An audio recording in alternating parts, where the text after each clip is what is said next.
오늘도 그 크신 하나님의 사랑이라는 말씀의 제목을 가지고 하나님의 사랑을 함께 나누도록 하겠습니다. 폴란드의 아우슈비츠 수용소, 유대인 수용소에서 우리가 알다시피 수많은 유대인들이 그 나치에 의해서 이제 학살당했죠. 아마 그 참혹한 곳에서 유대인들이 그 수용소에 있으면서 눈물을 뿌리면서 하나님을 향해서 이렇게 외쳤을 겁니다. 하나님, 지금 어디에 계십니까? 하나님, 왜 우리 민족에게 이런 고난을 주십니까? 수많은 사람들이 그곳에서 외쳤을 겁니다. 이러한 절규는 연합군이 나치를 물리칠 때까지 계속되어졌습니다. 드디어 전쟁이 끝나고 이제 연합군이 그 탈환한 수용소를 점검하러 들어갔을 때에 한 연합군의 병사가 그 수용소의 한 기퉁이에 후미진 벽에 새겨져 있는 글씨를 발견하게 됩니다.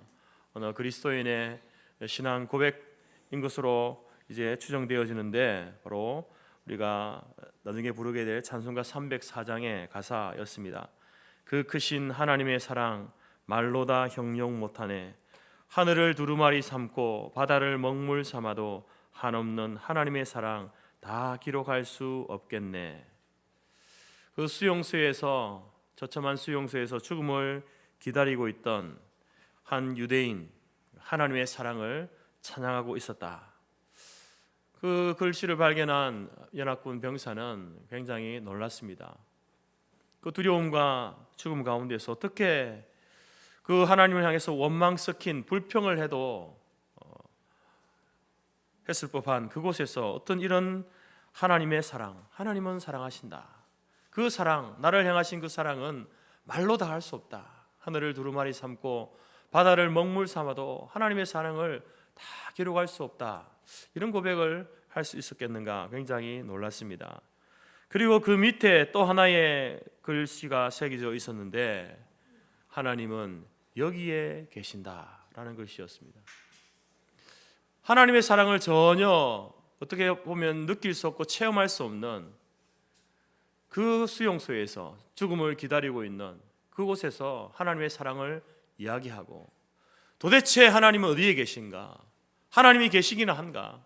과연 우리의 이 고난과 이 슬픔을 하나님이 돌아보시기는 하는가? 그렇게 외쳐야 할 그곳에서 하나님은 여기 계시다. 하나님은 지금 우리와 함께 여기에 계시다. 이런 고백을 할 수 있을까라는 겁니다. 오늘날 여러분, 우리 믿는 자나 믿지 않는 자나 우리도 여러분 고난과 고통 중에 있을 때에 이렇게 항변합니다. 정말 하나님이 나를 사랑하시는구나 한 걸까? 정말 하나님께서 내가 이 고통 가운데 있을 때에 하나님이 정말 어디에 계셨는가? 이런 항변을 하지 않습니까?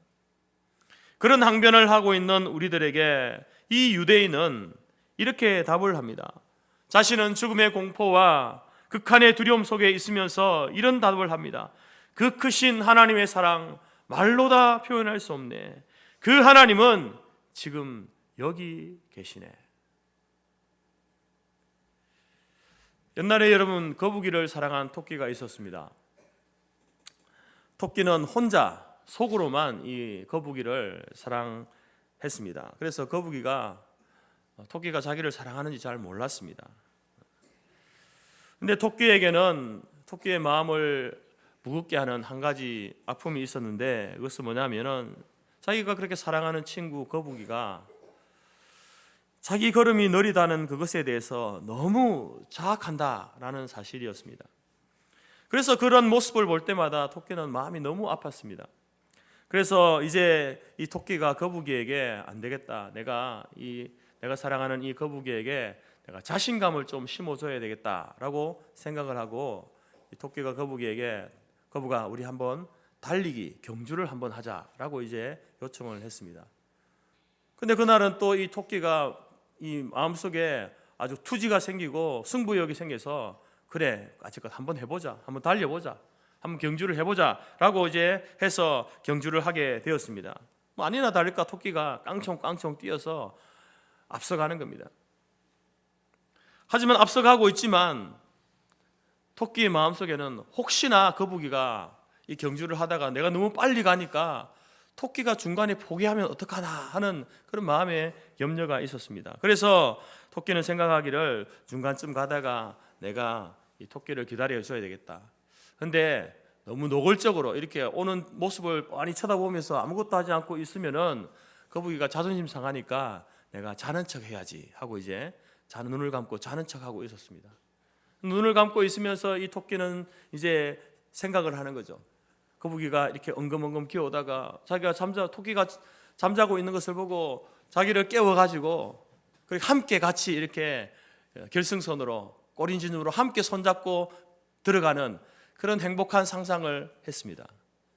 그런데 거북이가 토끼가 눈 감고 있는 그곳에 왔을 때에 토끼를 안 깨우는 겁니다. 거북이 혼자 계속 가는 거예요. 토끼는 마음속에 좀 서운한 마음이 있었지만 끝까지 눈을 감고 있었습니다. 그래서 결국 거북이가 그 경주에서 이기게 되었습니다. 그 경주가 있고 난 이후에 동네에 소문이 났습니다. 동물 식구들과 친구들에게 또 후세 사람들로부터 거북이는 참 근면하고 성실한 동물이다 라는 칭찬이 일색이었습니다. 하지만 토끼에 대해서는 토끼는 너무 교만하고 경솔하다라는 욕을 먹게 되었다라는 겁니다. 토끼는 남몰래 눈물을 흘리면서 그 모든 비난을 감수했습니다. 왜냐하면 자기가 그런 오해를 받고 그런 비난을 받지만 그래도 거북이가 이 경주에서 이겨서 자신감도 얻었고 사람들에게 칭찬을 받으니 거북이가 기뻐하니 되었다라고 생각했기 때문에 그렇습니다. 여러분, 이 사랑이라는 게 뭘까요? 여러분, 오늘 이 토끼와 거북이의 이 이야기를 통해서 물론 지어낸 이야기지만 이 이야기를 통해서 사랑이라는 것은 티를 내지 않는 것이 사랑이구나, 소리 없이 헌신하는 것이 사랑이구나, 양보하는 것이 사랑이구나, 내가 사랑하는 그 대상이 높여지고 그로 인해서 내가 무너질지라도 그것을 기뻐하는 것이 사랑이다라는 것을 우리가 알게 됩니다. 오늘 우리가 읽었던 이 스바냐 이 말씀은요, 유다의 왕 요시야가 왕으로 있을 때에 이 스바냐라고 하는 선지자가 활동했습니다. 스바냐는 이제 오늘 이 스바냐를 통해서 초반에 그가 이제 선포한 말씀이 뭡니까? 바로 이 유다와 그리고 유다를 둘러싸고 있는 열방들 하나님께서 반드시 심판하신다라는 겁니다. 스바냐는 스바냐서를 시작하면서 계속해서 반복해서 하나님께서 이제 그 악한 이 이방인들 열방을 하나님이 심판하시고 그리고 죄악 가운데 있는 유다 백성들을 하나님이 심판하실 것이다, 여호와의 날에 반드시 심판하실 것이다 라고 아주 하나님을 두렵고 무서운 하나님으로 이야기합니다. 그런데 여러분, 오늘 우리가 읽었던 본문은 스바냐의 마지막 부분 아니겠습니까? 근데 마지막에 가서는요, 강조하는 것이 뭡니까?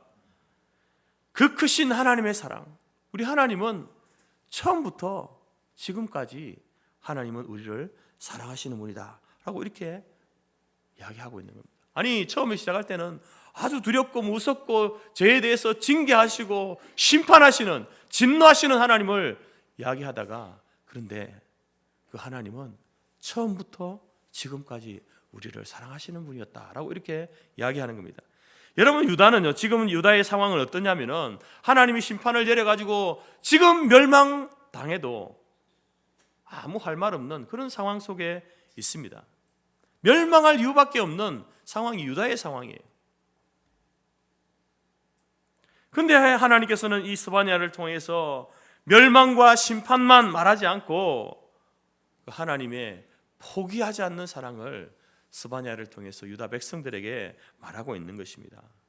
그래서 오늘 우리는 이 스바냐가 유다를 향해서 선포하고 있는 그 하나님의 사랑을 본문의 17절 말씀을 중심으로 해서 세 가지로 함께 나누기를 원합니다. 첫 번째, 여러분, 유다를 향한, 오늘 우리를 향한 하나님의 사랑은 어떤 사랑인가? 하나님은 우리 가운데 계셔서 구원을 베푸시는 분이시다. 우리 가운데 함께 하시면서 구원을 베풀어 주시는 사랑이 하나님의 사랑이다라는 겁니다. 여러분, 17절 말씀 다시 한번 여러분 보십시오. 펜 있으면 여러분 이 줄을 그어 놓고 또 색칠도 좀 해놓고 하십시오. 너의 하나님 여호와가 너의 가운데 계시니, 이렇게 기록되어 있죠. 하나님은 언제나 우리 가운데 계시다는 거예요. 우리 가운데, 너의 가운데 계시다는 말이 무슨 말입니까? 너희들의 모임 속에, 모임 안에, 여기에 하나님이 계시다. 그 말과 아울러서 또한 하나님을 믿는 우리 안에, 내 마음속에 내주해 계시는 분이 하나님이시다. 그것을 이 스바냐가 이야기하고 있다라는 겁니다. 여러분, 하나님은 지금도 우리 안에 계십니다. 우리의 오늘 이 예배 가운데, 우리의 모임 가운데 하나님이 계시고요, 여러분 안에 하나님이 계시는 줄 믿으시기 바랍니다. 우리의 생각 속에 계시고 우리가 가는 어느 곳에든지 하나님이 함께 하시는 분이십니다. 왜요? 그렇게 약속하셨으니까요. 이사야 43장에 네가 물 가운데로 지날 때에 내가 너와 함께 할 것이다. 이 말씀은 이스라엘아, 네가 어떤 고난 가운데 있을지라도 내가 너를 떠나지 않고 너와 함께 한다라는 말씀을 이렇게 표현하고 있는 거예요. 네가 물 가운데, 깊은 물 속에 네가 빠져서 거기에서 허우적될 때에도 하나님은 내가 너와 함께 한다, 이렇게 말씀하고 있는 겁니다. 마찬가지로 하나님이 우리 가운데 계시기 때문에, 그런 하나님 우리와 함께 하시기 때문에 우리는 어떤 고난과 어떤 문제 가운데서도 여러분 우리가 행복을 노래할 수 있는 겁니다. 어떤 일을 만나도 두려워할 필요가 없는 것이죠. 나는 혼자가 아니니까. 그 두려움의 적막 가운데 내가 홀로 버려진 것처럼 놓여져 있다 할지라도 하나님은요, 결코 하나님의 택한 자를 버리지 않습니다. 떠나지 않습니다. 함께 하신다라고 하잖아요. 폴 에이징거라는 프로 골프 선수가 있었는데, 이분이 1993년 PGA 투어에서 우승을 하게 됩니다. 우승을 하고 나서 이제 우승 트로피를 탁 이렇게 드는데 오른쪽 어깨가 뭐 찢어질 듯이 아픈 거예요. 그래서 병원에 가서 검사를 해보니까 암인데 완치될 가능성이 없다라는 겁니다. 그런 그 암의 판정을 받고 그 두려움과 절망을 이겨내기 힘들었습니다. 너무나 힘들었습니다. 하지만 그는 크리스천이었기 때문에, 기독교인이었고 하나님을 믿는 믿음의 사람이었기 때문에 기도하는데, 당연히 기도하지 않겠습니까? 암이라고 하는데 그 가만히 있을 사람이 어디 있습니까? 하나님 고쳐달라고 기도하는데 여러분, 마음의 평안이 오는 거예요. 마음의 안정이 오는 거예요. 그러면서 하나님이 나와 함께 하시는구나, 이것이 느껴지고 확신이 되는 거예요. 여러분, 이런 경우가 드물지 않겠습니까?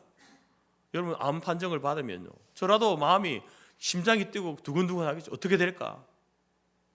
지금은 아픈 현상이 안 나지만 나중에 곧 얼마나의 고통이 올까? 두렵지 않겠습니까?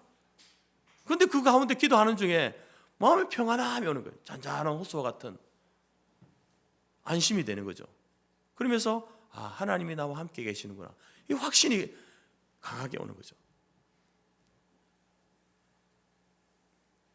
그는 2년간의 그 암투병을, 두려움과 절망 가운데 있었던 그 암투병을 이겨내고 이렇게 이야기했습니다. 그때 내가 기도할 때에 하나님이 내 귀에다 대고 자기 귀에다 대고 앞으로 어떤 일이 일어날 거다 이렇게 말한 적이 없대요. 소위 말해서 하나님의 음성을 들은 적이 없습니다. 하나님께서 자기 병을 고쳐주겠다 이런 마음도 없었답니다. 그런데 분명한 것은 하나님이 나와 함께 계시는구나, 이런 확신이 있었다는 거죠. 무슨 일이 일어나더라도 하나님이 나를 사랑으로 돌봐주실 것이다 라는 사실을 뼈저리게 느꼈다라는 겁니다. 그리고 나서 암 진단을 받고 난 이후에 2년이 지나고 난 다음에 판정받기를 자기 몸에 암세포가 하나도 없이 사라졌다, 더 이상 치료를 받지 않아도 된다라고 하는 그러한 확진을 받게 되었다라는 겁니다. 그러면서 그는 이렇게 이야기합니다. 우리가 알아야 할 것은 살다가 힘든 일이 닥쳤을 때에 무슨 일이 생기더라도 하나님이 항상 나와 함께 계시다라는 것을 알아야 합니다. 아셔야 됩니다. 여러분, 그가 그 암이라고 하는, 더 이상 당신이 이제 이 암으로 인해서 완치될 가능성이 없습니다. 무슨 말입니까? 암 때문에 당신은 죽을 겁니다. 얼마 있다가 몇 개월 있다가 몇 년 있다가 당신은 죽게 될, 이런 선고를 받고 나서 그가 그것을 이겨낼 수 있었던 이유는 뭡니까? 하나님이 나와 함께 계시다. 여러분, 사도 바울은요, 로마 감옥에 갇혀서 이제 그 마지막 순교의 시간, 죽음의 시간을 앞두고 있는 그가 무슨 이야기를 하냐면, 믿음의 사람은 사방으로 애호쌈을 당해도 쌓이지 않고, 답답한 일을 당해도 낙심하지 않고, 핍박을 받아 버림바 되지 않고, 거꾸로 뜨림을 당하여도 망하지 않는다라고 이렇게 말합니다. 고백합니다. 아니, 감옥에 갇혀가지고 지금 죽을 날 받아놓은 사람이 이런 말을 하는 거예요. 그가 감옥에 있지만 하나님이 그 감옥 속에 자기와 함께 있다라는 확신과 믿음을 가지고 있었던 바울은 바로 로마 그 교회의 성도들을 향해서 이런 편지를 쓰고 있는 거예요. 내가 비록 감옥에 갇혀있고 안가에 갇혀있고 몸이 활동이 부자연스럽고 그리고 언제 죽을지 모르는 그런 상황에 내가 있지만, 여러분, 믿음의 성도들이요, 로마 교회 성도들이요, 두려워하지 마십시오. 믿음의 사람들은 애호쌈을 당해도 쌓이지 않고 거꾸로 뜸을 당해도 망하지 않는 하나님이 우리와 함께 하시기 때문에 결코 망하지 않는다라고 이렇게 고백하고 있습니다. 편지하고 있습니다. 왜 이런 고백을 할 수 있습니까? 이런 편지를 쓸 수 있습니까? 우리의 인생은 질그릇 같은 인생이지만 그 질그릇 같은 인생에 보배로우신 주님이 함께 계시기 때문에 그렇다라는 겁니다. 그 주님께서 지금 우리 가운데 여러분 안에 계시는 줄 믿습니다. 그 주님께서 우리 안에 계시면서 우리와 함께 하시면서 무엇을 하십니까? 여러분, 스바냐가 뭘 이야기합니까? 우리와 함께 하시면서 그는 구원을 베풀어 주신다 이렇게 말하잖아요. 이 구원이라고 하는 것은 여러분, 나중에 우리가 죽어서 천국 가는 것도 구원이지만 그것만 구원이 아니에요. 우리의 인생의 길을 가다가 길이 없는 곳에서 길을 있게 하시는, 길을 만들어 주시는 구원이 있는 겁니다. 문제를 만났을 때 그 문제를 해결해 주시는 구원도 있고, 우리 육신의 병든 부분을 치유하시고 회복시켜 주시는 구원도 있고, 우리의 성품의 모난 부분을 변화시켜 주시는 그런 구원도 있는 겁니다. 그러니까 우리가 살아가면서 어떤 일을 만나더라도, 어떤 환경 속에 있다 할지라도 지레 겁먹고 낙심하거나 포기하지 말라는 겁니다. 왜 그렇습니까? 하나님은 그때에도, 그 상황 속에도 나와 함께 계시면서 나에게 구원을 베풀어 주시는 분이기 때문에 그렇다는 겁니다. 여러분, 사실 스바냐는 유다를 향해서 지금 마지막 경고, 하나님의 심판, 멸망을 이야기하잖아요. 그러면서 마지막에 뭐라 합니까? 그래도 하나님은 처음부터 지금까지 너희를 사랑하고 있어. 그 하나님은 우리를 사랑하시는 분이야. 우리와 함께 하시는 분이야. 너희들에게 구원을 가져다 주실 분이야. 이렇게 말하고 있는 겁니다. 그 하나님의 사랑 가운데 여러분, 우리 모두가 살아갈 수 있기를 바랍니다. 두 번째로 여러분, 스바냐는 하나님의 사랑에서 이렇게 이야기합니다. 하나님은 우리를 인하여 기쁨을 이기지 못하시는 분이다. 죄인을 인하여서 기뻐 춤추는, 그 기쁨을 주체할 수 없어서 춤을 추시는 분이다. 이렇게 말합니다. 여러분, 지금 유다는요, 요시아라고 하는 왕이 다스리고 있습니다. 요시아가 처음 왕이 되었을 때에 그래도 그나마 이 요시아 왕은요, 그래도 처음에는요 종교개혁을 단행합니다. 하나님 보실 때에 기뻐하실 만한 일을 행하지만, 그러나 가면 갈수록 이제 영적으로 타락하게 되어지고, 심각한 타락과 백성들도 우상 숭배하게 되고, 그로 인해서 도덕적 타락과 사회 전반에 불의가 가득하게 되는, 그래서 여러분, 스바냐가 선포한 그 핵심적인 말이 무엇입니까? 여호와의 날이라는 표현입니다. 여호와의 날. 여호와의 날이 올 것이다. 그 날은 심판의 날이다. 요시아 왕과 비롯해서 모든 백성들이 하나님을 대적하고 우상 숭배하고 도덕적으로 타락한, 사회 전반에 불의가 가득한 그곳에 하나님이 날이 오게 되면 반드시 심판하시고 징계하신다. 그런 말씀을 스바냐를 통해서 하지 않습니까? 사실 그래서 유다가요, 지금 당장 하나님의 심판을 당해서 멸망당해도 이상할 것이 하나도 없는 상황. 그런데 17절에 뭐라고 합니까? 스바냐가 그 하나님에 대해서 심판을 이야기하시는 그 하나님에 대해서 그 하나님이 너로 인하여서 기쁨을 이기지 못하여 하신다. 그리고 마지막 부분에도 너로 인하여 즐거이 부르며 기뻐하신다. 왜 이렇게 상반된 표현을 합니까? 아니, 멸망당할 것이다, 심판으로 멸망당할 것이다 라고 이렇게 이야기하다가 갑자기 태도를 바꾸어서 하나님은 유다를 향해서, 너희들을 향해서 즐거이 기뻐 부르신다, 기쁨을 주체하지 못하고 너무나 기뻐하신다, 이렇게 말하는 것일까요?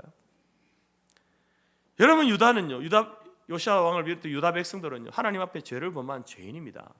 하나님의 택한 백성이지만 그 택한 백성답게 살지 못하고 자꾸 죄를 범하고 우상 숭배하고 하나님의 매를 받고 징계를 받아 마땅한 죄인의 상황 속에, 죄인의 그 중심에 있는 거예요.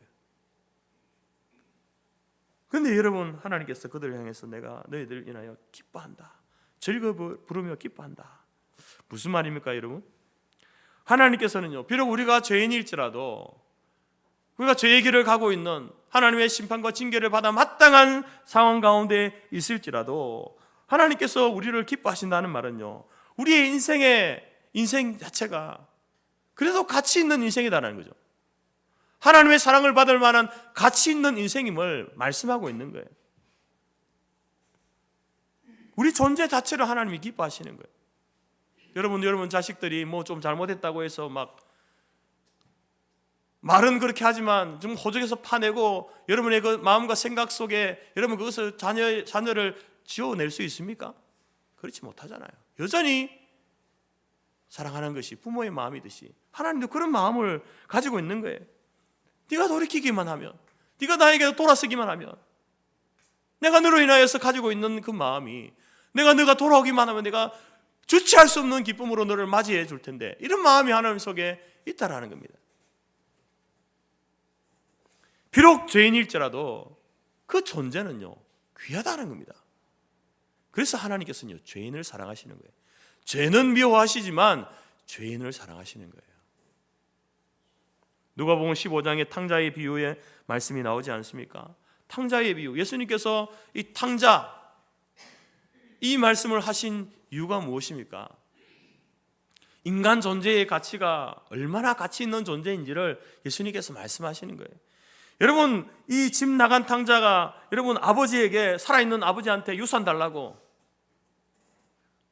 그 말은요, 나는 지금부터 아버지를 죽은 사람으로 취급하겠습니다, 이 말이거든요. 그런 탕자, 배은망덕하고 폐륜적인 잘못을 저지른 그 탕자 아들이지만, 그래도 그 아들이 집을 나가고 난 이후로부터 계속해서 아들을 기다리는, 이제 나올까 저제 나올까 기다리는 그 아버지의 변함없는 그 사랑을 우리에게 이야기하고 있지 않습니까? 아들은 생각하기를 내가 아버지 없이도 내가 살 수 있다, 뭐 아버지 재산 받아가지고 가서 내가 살면 되지, 이런 생각을 가지고 나아갔지만, 여러분, 그가 그 삶을 통해서 깨닫는 게 뭡니까? 그래도 내가 아버지 밑에 있을 때에, 아버지 그늘 아래 있을 때가 그때가 좋았구나, 아버지 없이 내가 살아갈 수 없는 존재구나 라는 것을 깨닫고 돌아오게 됩니다. 그래서 아들은 잠시 잠깐이라도 아버지를 떠나 살았습니다. 그러나 아버지는요, 한순간도 아들을 떠나보낸 적이 없는 거예요.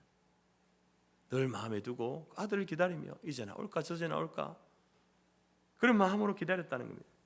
그러한 분이 우리 하나님이시다는 거죠. 여러분, 우리는 하나님을 향해서 죄를 범하고 하나님을 향해서 등을 지고 하나님을 향해서 도망가려고 하는 그런 죄인입니다. 이 아들과 같이 배은망덕하게 폐륜적인 그런 죄를 짓고 하나님을 떠나지만, 하나님이 그런 우리를 향해서 뭐라고 하십니까?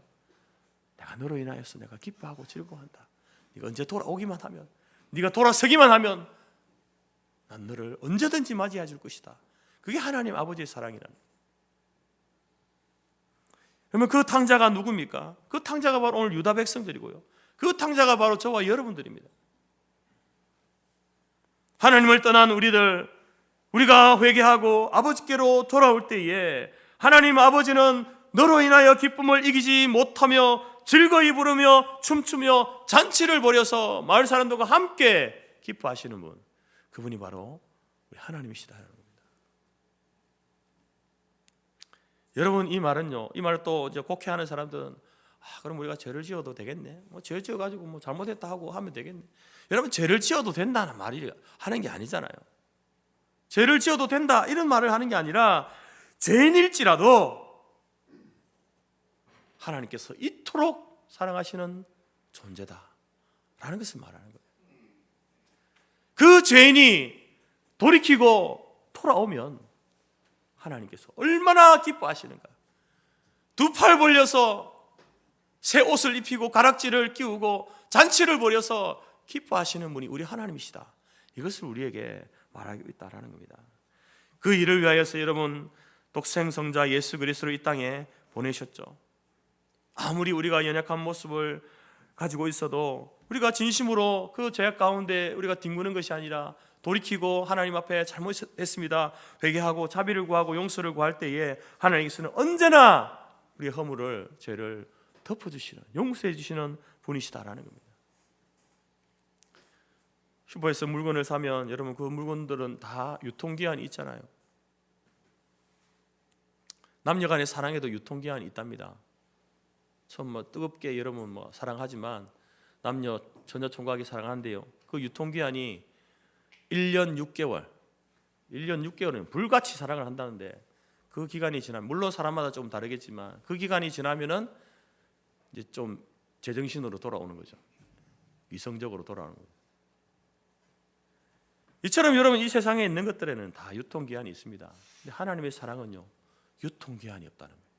하나님의 사랑은요 영원한 사랑입니다. 변하지 않는 사랑입니다. 우리가 비록 죄를 짓고 하나님 앞에 범죄하고 패륜적이고 대은망덕한 그런 자일지라도 회개하고 하나님께로 나아가면 하나님은 기뻐 어찌할 바 몰라 하신다. 한 번 사랑하는 자를 결코 포기하지 않으시는 하나님이 바로 스바냐가 우리에게 소개하고 있는 하나님이십니다.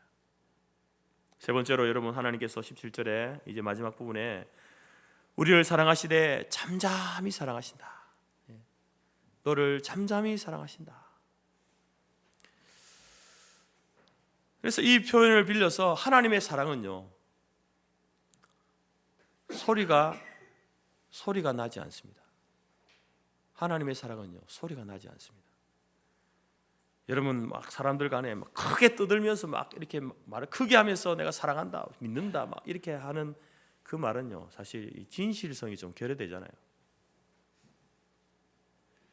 하나님의 사랑은요 소리 없이 우리에게 베푸시는 사랑이다.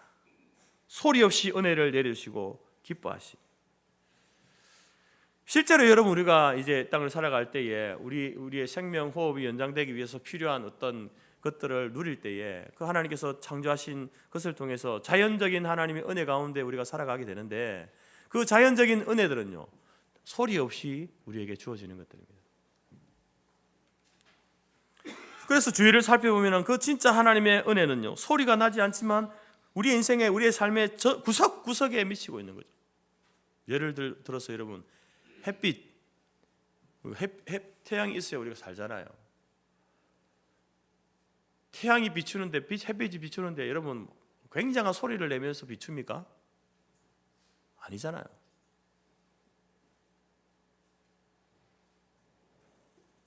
공기를 주시고 물을 주시는데 막 소리가 납니까? 물이 따지고 보면 하나님의 그 사랑, 자연적인 사랑에는요 소리가 나지 않는 거죠. 그러한 엄청난 하나님의 은혜 속에 살면서 우리는요 인생의 한두 가지 문제를 가지고 하나님 앞에 원망하고 불평하고 이렇게 살아가는 거죠. 소리 없이 임하는 하나님의 사랑을 우리가 느끼든지 느끼지 못하든지 그 은혜를 누리면서 살고 있는데 인생의 하나의 자그마한 문제를 가지고 원망과 불평 속에 살아간다면 그 인생이 얼마나 여러분 불행한 인생입니까? 자기가 누리고 있는 게 뭔지를 제대로 모르는 거죠. 우리가 그 하나님의 은혜, 그 사랑, 소리 없이 베푸시는 그 사랑과 은혜를 생각하면 여러분 원망이 있을 수 없다라는 것입니다. 하나님께서 우리에게 무언가를 주실 때는요 필요 없는 것을 주시지 않습니다. 고난, 고통이 우리에게 주어질 때요, 하나님께서 그 필요하니까 우리에게 주시는 거예요. 인생의 갓이 필요하니까 주시는 겁니다. 우리의 뱃속에 있는 맹장, 어떤 사람은 필요 없다라고 해서 일부러 수술해 버리잖아요. 그런데 여러분, 그 우주학자들이 하는 이야기는 뭡니까? 맹장 수술을 한 사람은, 뭐 여러 가지 이유로 맹장 수술한 사람은, 맹장을 제거한 사람은요, 나중에 우주 여행을 하지 못한답니다. 물론 뭐 하나님 우주 여행하라고 맹장을 만들어 주신 건 아니지만, 그 맹장이 필요 없다라고 하는 그 맹장조차도 우리 몸에 다 필요해서 주신 것이라는 거죠. 그래서 우리는 모든 것을 은혜로 받고 감사함으로 받아야 한다라는 겁니다. 그렇게 은혜와 감사를 아는 사람으로 우리를 변화시켜 나가면 하나님께서는요, 그 고난과 고통에 아무런 필요 없다라고 생각했던 그것이 왜 우리에게 필요했는지를 인생의 가장 적합한 때에 알게 하시는 거죠. 깨닫게 하신다라는 겁니다. 사랑하는 성도 여러분, 여러분 가운데 어떤 어려운 상황을 만나도 낙심하거나 불평하지 마시기 바랍니다. 어려울 때일수록 여러분 마음과 여러분의 숨을 좀 가라앉히고 하나님께 한번 집중해 보십시오. 왜 하나님께서 이 고난과 어려움을 내게 주셨을까? 왜 이 고난이 나에게 필요하다고 하나님께서 여기셔서 이 고난을 주셨을까? 하나님께 집중해 보시기 바랍니다. 산에 가면 여러분 그 척박한 땅에 사느라 안간 힘을 다하는 그 나무들을 봅니다. 바위가 있는 그곳에 자라는 나무들을 한번 보십시오. 여러분, 그 나무들이 절벽에서 자라면서 온 몸을 비틀어 가지고 햇빛을 향해서 자라잖아요.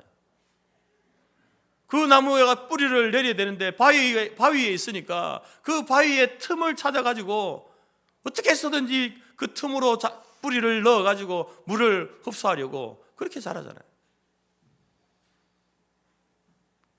어떤 바위에 자라는 나무는요, 가지 전체가 동남쪽을 향해 뻗어 있습니다. 한쪽은 없는 거죠. 가지가 없어. 한쪽을 향해서만 이 가지가 자라는 그런 나무 여러분 보신 적 있잖아요. 햇볕을 향해서 나무가 안간힘을 쓰면서 그렇게 자란 거예요. 살아온 겁니다.